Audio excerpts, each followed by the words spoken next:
So I'm speaking to André Turpin, who's at TIFF, world premiere status, with his third feature film, Endorphine. And before we begin, congratulations on your whole body of work between features number 2 and number 3. And I think it's really interesting to see DPs go back into their first love and vice versa. But I mean, you've done a lot of stuff for a lot of people, a lot of great stuff for a lot of people. You've been all over the world with your aesthetic ideas, strategies.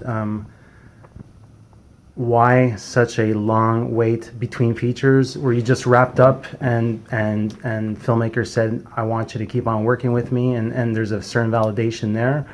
Or was this one such a labyrinth process, and not only a labyrinth film or a puzzle film, but that you had to come back to it in different spurts and seasons and years?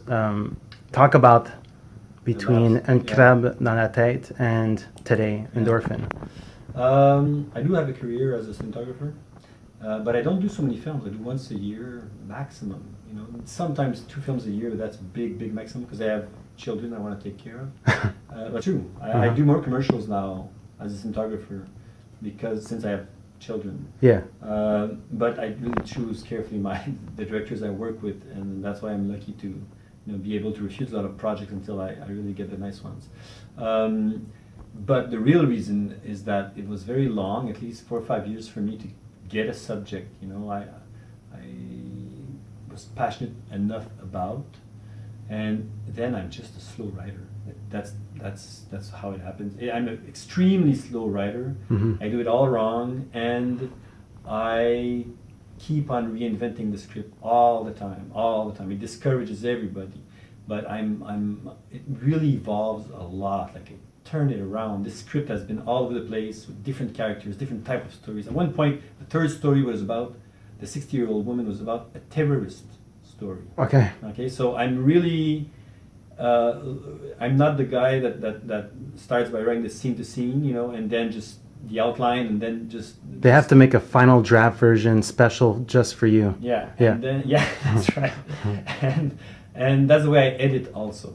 But so it was very long, but I also think that this film was long to write because of its subject, and the first thing that really attracted me, what I wanted to talk about more than anything, was the strange and real nature of time. Mm-hmm. And at first I talked about it in the film. It was the main subject of the film, but at one point I understood that it had to be the motor of the film, the structural, formal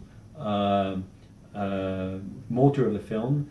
It had to be the medium itself, and I had to invent a story and characters, and then the film became more human, and the story came out. But it took me a lot of time to figure that out. Yeah. And that's why it was so long. Thinking of René's first film, I was thinking of Lynch, and that was mentioned during the Q&A. I was thinking there's a lot of references that you pick out, maybe even a wink to Léolo with the first kiss idea. Like, there's so many things in the filmic sense, and I was wondering, what are your influences outside of the film world that embedded itself in here? Are you big into philosophy? Are you big into, if you had a former third act that it sounded politicized, are you no? Okay. Not politicized at all. But the one with the terrorists I'm talking about. At that point. Yeah. But probably I was influenced with what was going on in the political world at that time, I guess. I'm not sure. I wanted the third character to be engaged in society, actually, to move out of her singularity and being alone in her bubble, and to really start to be active in the world. That was the idea between the terrorism thing. But no, my main... I've always been impressed by philosophy, although I'm not really an intellectual, but I have had existentialism core classes, and I have been very impressed by one teacher, actually, that taught me philosophy in university, and she was a nun, actually. Mm-hmm. And she really impressed my life, and it was an existentialism class, and there was a lot to do with liberty versus determinism. Mm-hmm. And to me that was very important in the time idea, because if time is a block Mm-hmm. and everything is written out in advance, then we are predetermined, of course. Yeah, we have no choice, no freedom. It's an obsolete idea. Exactly. Yeah. I would like actually to so because all the time travel films are about going back and changing the past, and then will therefore change the future. I thought it would be more interesting to go back in the past and not visit the past, but yourself go back in the future, go back in the past, and live the future and the past. Jump through the past and future that already exist, and not reinvent them, but go just toggle in them, like travel through them is the interesting thing, not reinvent them. Yeah. Anyways, but that's something else. But I'm not a philosophy buff or anything, but there is a bit of Plato in the cavern in the idea that the fly doesn't see reality as we see the reality and stuff like that. And there's another reality outside our reality.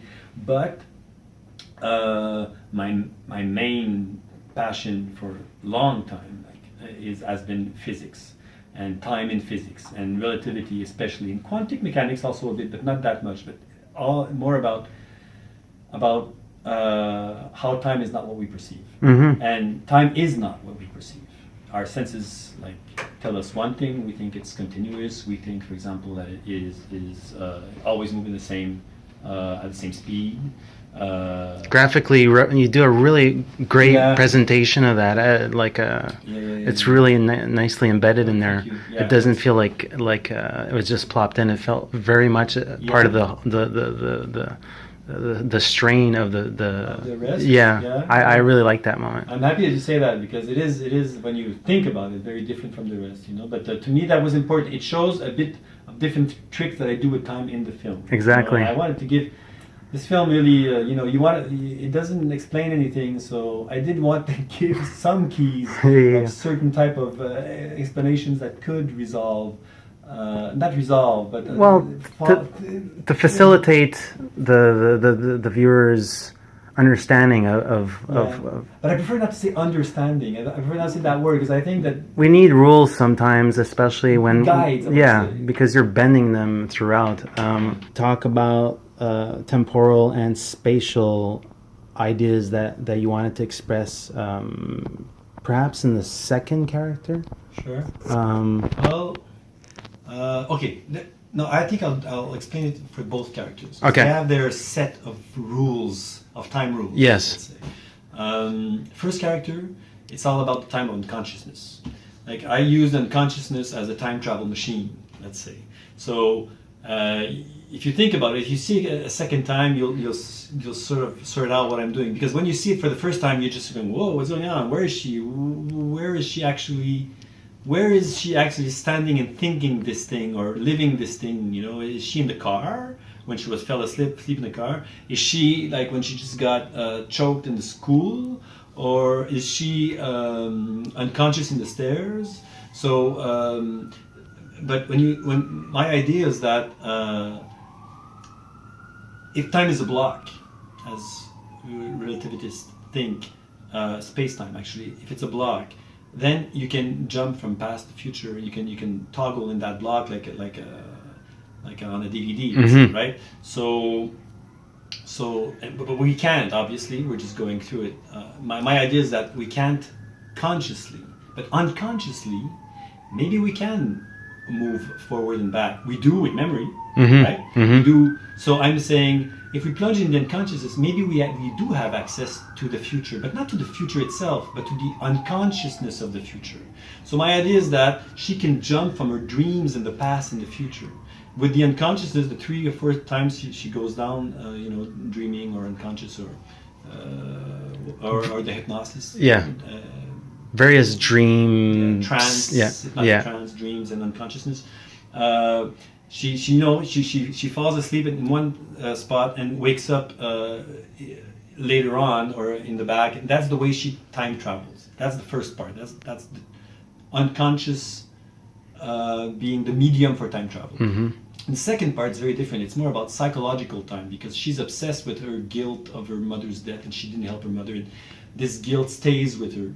And it's more about the cyclical time, not in a Nietzsche type of way. Exactly the contrary, actually, because it's she's so obsessed by her mother's death that she didn't save that time just keeps on coming. The same images just keep on coming back, and she's complete, and that makes time go round and round and round until she confronts her mother's killer and bites her tongue out for some odd reason. So, and that's the way she will cure herself from her obsessive guilt, let's say. Also, so I think the second part is more about psychological time, how it's how time passes fast when you're having fun, that type of thing. But in her case, her obsessiveness makes time go round and round.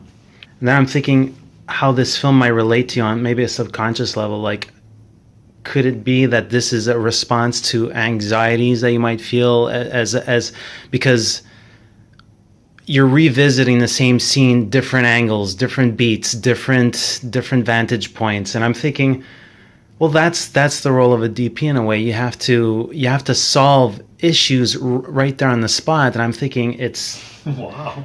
But that's what it is. It's true, the cinematographer is that. You are the right hand man of somebody who you're almost like, not the puppet, but yes, the puppet. That's the way I see it. Yeah. And the actor, maybe, or the interpreter. Yeah. So I was thinking, oh, maybe this is a subconscious reflection of that stress. I mean, and time is of the essence, right? You're the one who knows. You're the one who knows inherently when the director needs to, get the shot right away. And the seventh take, no, we need it on the sixth take. So I was thinking, oh, perhaps. Oh, and there's that too. Also, the takes. Yeah. There's like a cycle. Listen, super good theory. And maybe it's an unconscious one. Maybe that's where it comes from. But I never thought of it myself personally. But I do think it makes sense though when you come to think of it. I am constantly on the film. I'm constantly dealing with that notion, that pressure, that anxiety of getting the shot in time. It's all about a day of shooting is all about time, and how much in the first 2 hours or in the first 8 hours we do 2 shots. In the last 2 hours we do 8 shots. It's all about it's beating the clock. Yes, beating the clock all the time, and it does create a lot of anxiety for me. That part of the job, but also it's very good motivation. Also, I like that kick, But it's if that did that theory comes out to be true, it was unconscious. It was never thought of. Simone is represented by three actresses, and I was just flabbergasted by the resemblance between the younger and the middle. We'll call her the young adult one. Simone 2. Yeah, Simon 1. That's a better language, but who did, like, obviously Sophie is a known entity. I'll call her an international actress. Could you tell me more about the casting process and how? And how, I mean, it's remarkable towards there's a specific sequence, and I was thinking back to an old video. Come to find the second actress, is she just in the book somewhere? Is she? No, she is. She came. We didn't cast her for her looks at all. Actually, she's just one of. I saw a lot of actresses for Simone 1. At the same time, I was doing casting for the 2 roles simultaneously. Okay. My idea was that I said, in my project, I said, ideally we'd find 2 girls that look alike.